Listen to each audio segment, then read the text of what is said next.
Assalamualaikum warahmatullahi wabarakatuh. Salam sejahtera bagi kita semua.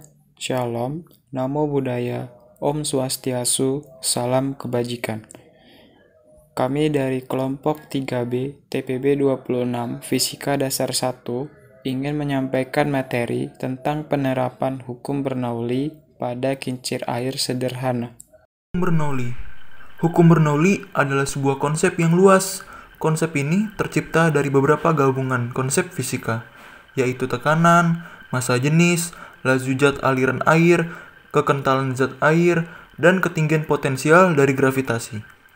Hukum ini diturunkan dari hukum Newton dengan berpangkal tolak pada teorema kerja tenaga aliran zat cair dengan beberapa persyaratan. Antara lain, aliran yang terjadi merupakan aliran yang steady, tak bergejolak, tidak kental, dan tidak termampatkan.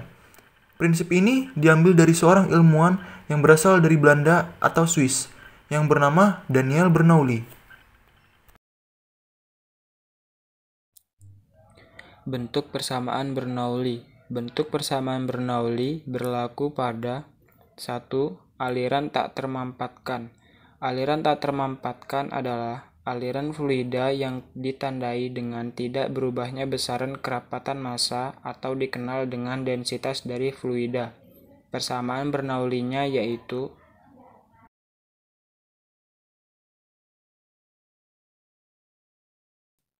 yang kedua, aliran termampatkan. Aliran termampatkan adalah aliran fluida yang dicirikan dengan berubahnya massa jenis fluida di sepanjang aliran. Persamaan Bernoulli-nya adalah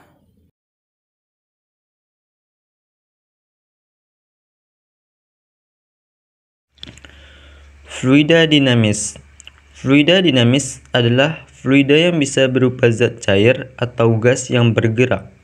Untuk memudahkan dalam mempelajarinya, fluida di sini dianggap steady atau mempunyai kecepatan yang konstan terhadap waktu, tidak termampatkan, tidak kental, dan tidak turbulen. Jumlah volume fluida yang mengalir per satuan waktu adalah,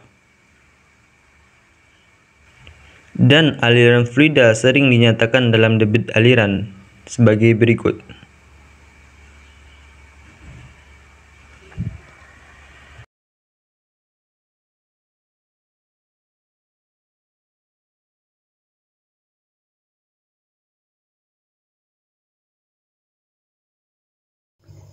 Cara kerja alat. Alat ini dapat bekerja apabila memiliki sebuah aliran air yang memiliki kedalaman tertentu, sehingga pipa dapat diletakkan di bawah permukaan air tersebut. Salah satu dari dua pipa yang menempel pada tabung akan menghisap air, lalu air tersebut akan terus disampaikan menuju pipa air yang lain untuk memancurkan air ke kincir air, sehingga kincir air dapat terus berputar. Saat fluida berupa air mengalir di tutup botol itu merubah energi potensial air menjadi energi mekanik atau energi gerak dengan cara mengalirkan air dari ketinggian, dan aliran tersebut mendorong kincir air sehingga berputar. Yang kedua, pada kincir air ini memanfaatkan gaya berat dari air yang ditampung dalam tutup botol, sehingga dari berat itulah menggerakkan kincir dengan siklus yang sama pada keenam lengan kincir air. Yang ketiga, air di dalam botol akan terisi otomatis tanpa bantuan dinamo atau pompa air, karena tekanan dari udara dari dua penampang yang berbeda akan memberikan pada tekanan botol, sehingga air akan tersedot kembali ke dalam botol, dan begitulah siklus seterusnya.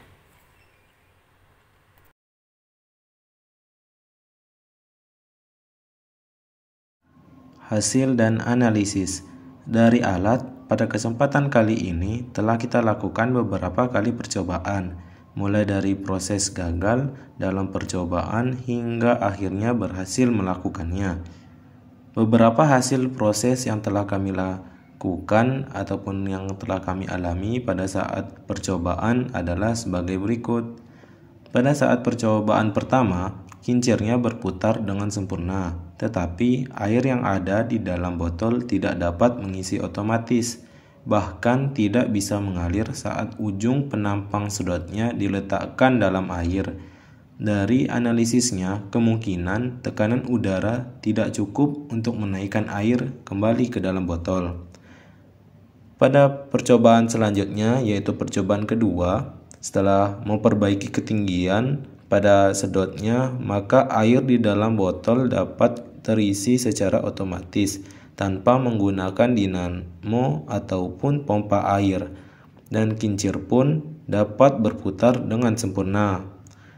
Dari percobaan kali ini diperoleh hasil ketinggian air saat dijatuhkan ke kincir ternyata mempengaruhi kecepatan kincir, dan juga tinggi botol mempengaruhi pengisian otomatis pada botol tersebut.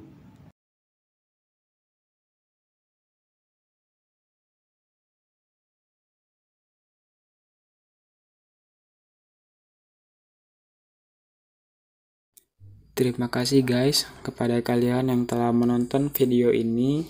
Semoga bermanfaat dan menambah ilmu pengetahuan bagi kita semua. Jangan lupa tekan tombol like-nya jika kalian suka dengan video ini. Saya akhiri, terima kasih. Wassalamualaikum warahmatullahi wabarakatuh.